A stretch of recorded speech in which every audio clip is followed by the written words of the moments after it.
Ivoiriennes, Ivoiriens, mes chers compatriotes, chers amis de la Côte d'Ivoire, c'est toujours avec beaucoup de plaisir que je m'adresse à chacune et à chacun de vous à l'orée de la nouvelle année. L'année 2024 nous a permis d'enregistrer des avancées importantes dans un contexte sous-régional et international difficile. Nous avons su maintenir la dynamique de développement de notre pays grâce à la consolidation de la paix, de la sécurité et au renforcement de la cohésion nationale.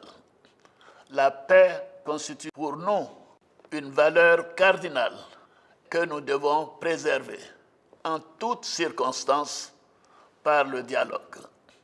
C'est dans cet esprit que nous avons traité la situation de nos deux gendarmes interpellés en septembre 2023 au Burkina Faso alors qu'ils essayaient d'arrêter des orpailleurs clandestins le long de la frontière. Je me félicite que la voie du dialogue que nous avons choisie ait permis leur retour en Côte d'Ivoire pour le bonheur de leur famille. Je salue leur courage et leur résilience et à travers eux, l'ensemble de nos forces armées, notre gendarmerie et notre police. Mes chers compatriotes, chers frères, chères sœurs, nous pouvons être fiers de notre armée, dont la modernisation est désormais effective. C'est dans ce cadre que nous avons décidé du retrait concerté et organisé des forces françaises en Côte d'Ivoire.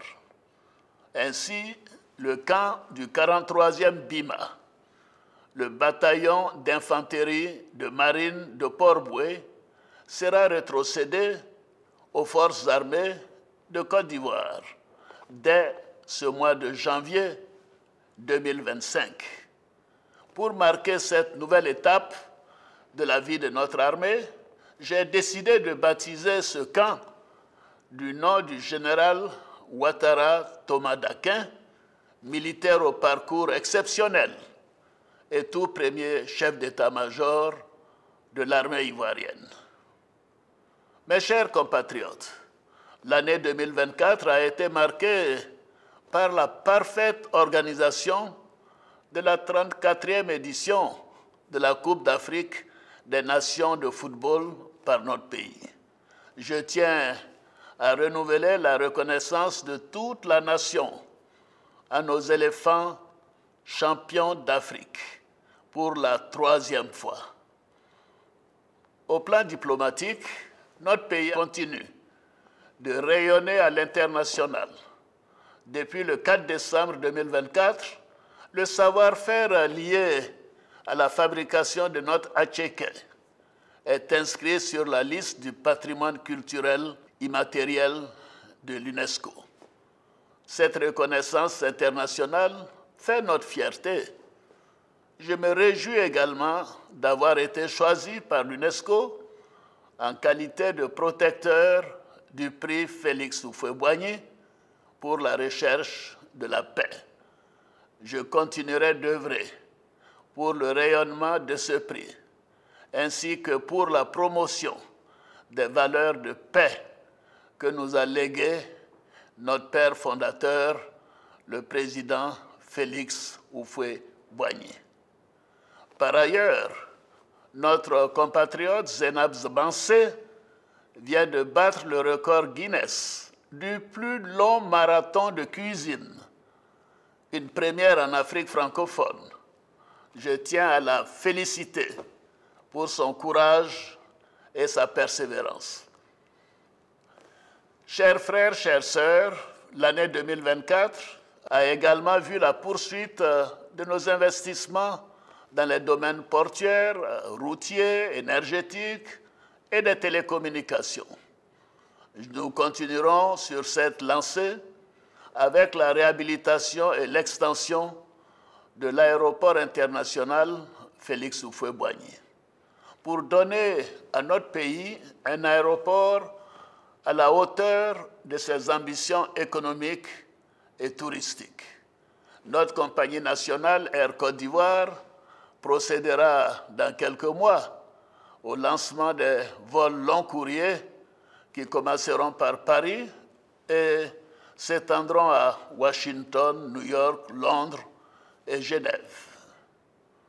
Mes chers compatriotes, l'une de nos grandes ambitions est de faire de chaque citoyen, quelle que soit son origine et sa condition sociale, un acteur de développement qui contribue par son travail à la création de richesses. En matière d'éducation, nos enfants sont chaque année plus nombreux à terminer le cycle primaire et le cycle secondaire, et cela avec une quasi-parité filles-garçons.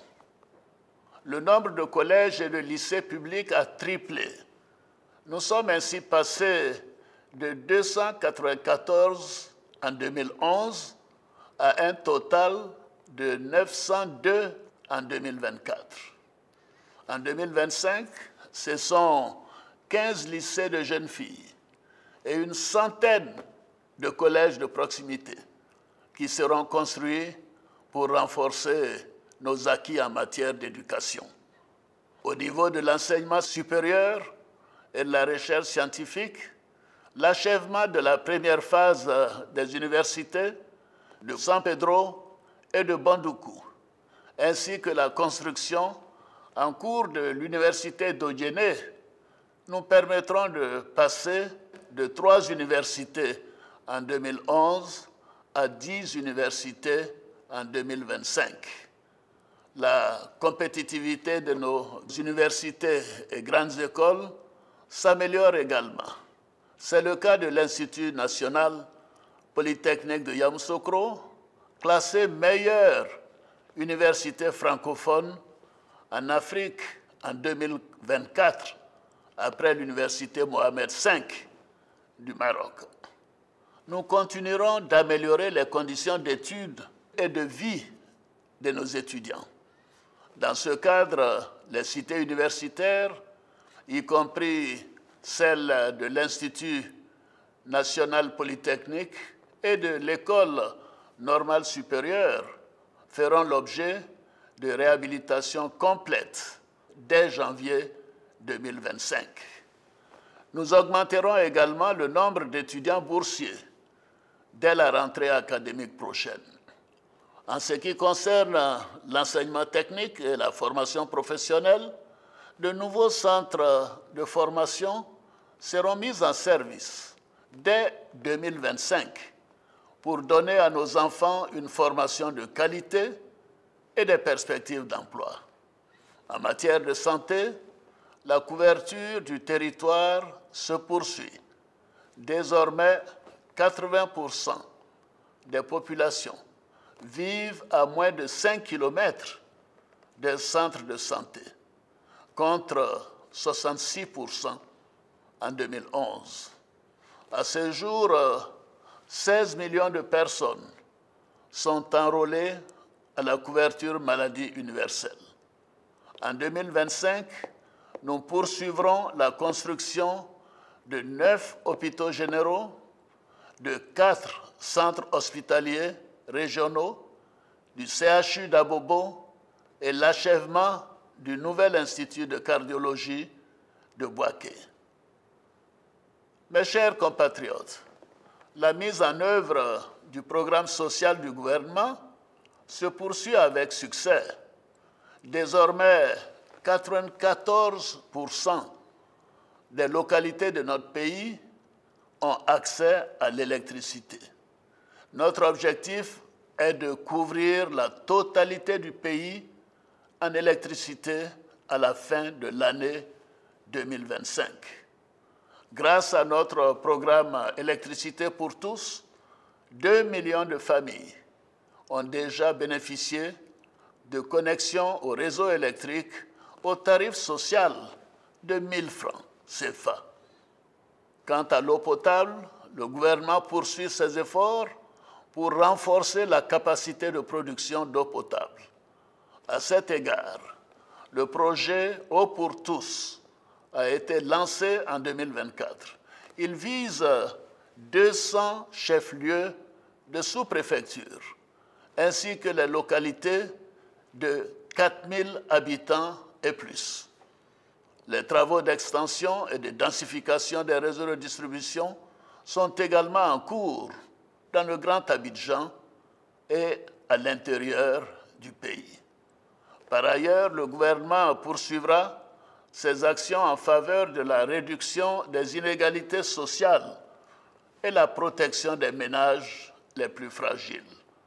Dans ce cadre, le programme des filets sociaux, qui compte aujourd'hui 230 000 bénéficiaires, sera renforcé par 70 000 nouveaux ménages en 2025.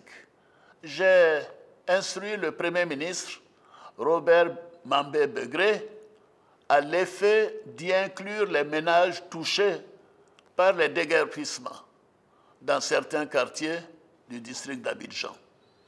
En ce qui concerne l'accès au logement, ce sont à ce jour près de 40 000 logements sociaux et économiques qui ont été construits et rendus habitables grâce au soutien de l'État, notamment aux facilités fiscales offertes aux promoteurs immobiliers et aux investissements importants dans la voirie notamment.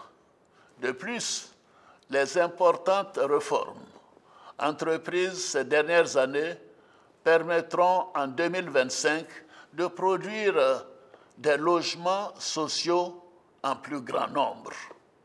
Et s'agissant de nos parents planteurs, notre politique d'amélioration des revenus en milieu rural a permis d'augmenter de manière significative le prix bord champ du cacao, qui a atteint 1 800 francs CFA contre un maximum de 1 100 francs CFA par le passé.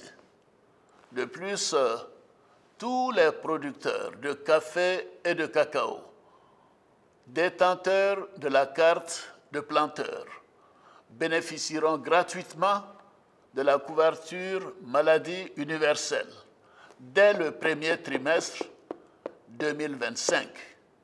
Il s'agit là d'une mesure historique en faveur de nos parents planteurs et de leurs familles. Mes chers compatriotes, sur le plan économique, la Côte d'Ivoire continue de démontrer sa résilience grâce à un cadre macroéconomique solide et une gestion saine de nos finances publiques. L'activité économique est restée robuste avec un taux de croissance du PIB de 6,1% en 2024 contre 4,2% au niveau de la CEDEAO. Il sera d'environ 7% en 2025. L'endettement de notre pays demeure modéré et le stock de la dette s'établit à 56% du PIB contre un seuil communautaire de 70% dans la zone UEMOA. Nous continuerons de maintenir la solidité de notre cadre macroéconomique et de nos finances publiques pour consolider la confiance des partenaires privés, bilatéraux et multilatéraux. Et bien évidemment pour les Ivoiriens également. Dans le cadre de la lutte contre la cherté de la vie, le programme d'appui au développement du vivrier a permis un meilleur approvisionnement des marchés. Ainsi, la production de riz paddy a atteint 2 millions de tonnes en 2024, contre 846 000 tonnes en 2011. Avec la poursuite de ces programmes et les efforts en matière de nutrition, sous la supervision du vice-président Tchemoko Mélié-Koné, nous sommes sur la bonne voie pour parvenir à la souveraineté alimentaire dans les prochaines années. Mes chers compatriotes, notre politique énergétique et minière commence à donner des résultats tangibles. Après les découvertes majeures de pétrole et de gaz et de la récente mine d'or de Tanda, notre statut de hub énergétique sous-régional se renforce et notre pays dispose de 2 gisements d'or de classe mondiale. L'exploitation de nos ressources naturelles soulève toutefois le défi de la préservation de l'environnement. Dans ce cadre, la Côte d'Ivoire s'est fixé l'objectif ambitieux de porter la part des énergies renouvelables à 45% de notre mix énergétique d'ici à 2030. Nous continuerons aussi d'accorder une attention particulière à la restauration de notre couvert forestier et au développement d'une agriculture respectueuse du climat. Enfin, nous poursuivrons nos efforts en matière d'amélioration de l'environnement des affaires, afin d'offrir un climat d'investissement toujours plus compétitif et plus attractif. En cela, la bonne gouvernance, ainsi que la lutte contre la corruption et le blanchiment des capitaux feront l'objet d'une attention particulière tout au long de l'année 2025. Mes chers compatriotes, les conditions de travail dans la fonction publique ont connu une amélioration avec l'adoption d'un nouveau statut général de la fonction publique et une augmentation régulière des salaires des fonctionnaires tous les 2 ans, depuis 2014. Nous avons aussi initié un dialogue social avec les organisations syndicales pour garantir la paix sociale. Nous poursuivrons également nos actions en faveur de l'autonomisation et la promotion des femmes à travers le Fonds d'appui aux femmes de Côte d'Ivoire.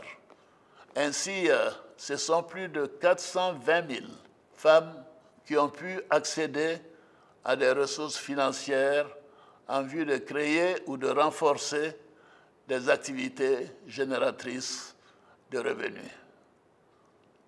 Mes chers compatriotes, chers jeunes, je voudrais m'adresser à vous maintenant. Vous constituez l'avenir de notre pays.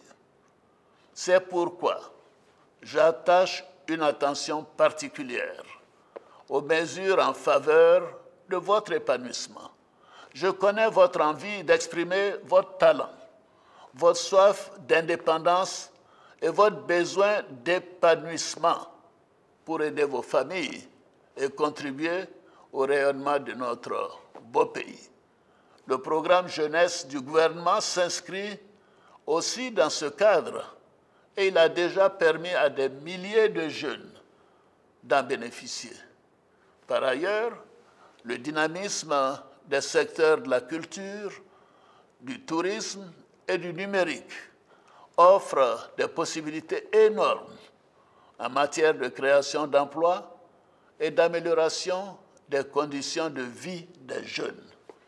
C'est pourquoi nous lancerons en 2025 la construction d'une cité de l'innovation et de la culture. Cette cité va intégrer et regrouper dans un lieu unique des infrastructures technologiques de dernière génération. Elle intégrera des incubateurs de start-up ainsi que des espaces dédiés à la création et à la promotion des arts et de la culture. Ivoiriennes, Ivoiriens, mes chers compatriotes, chers amis de la Côte d'Ivoire, l'année 2025 sera marquée par la tenue de l'élection présidentielle. Ce scrutin sera, encore une fois, l'occasion de confirmer la maturité politique de nos concitoyens, la force de nos institutions et l'enracinement de notre démocratie. Je voudrais donner l'assurance à tous, ainsi qu'à l'ensemble de nos partenaires, que l'élection sera apaisée, elle sera transparente et elle sera démocratique. Nous devons consolider les acquis enregistrés depuis 2011 pour continuer notre marche vers le développement dans la paix, l'union et la discipline. À l'orée de l'année 2025, je veux aussi traduire la solidarité de la nation à tous ceux qui traversent des moments difficiles, qui passeront se réveillant dans la solitude ou dans la maladie. La célébration des fêtes de fin d'année est aussi l'occasion du pardon.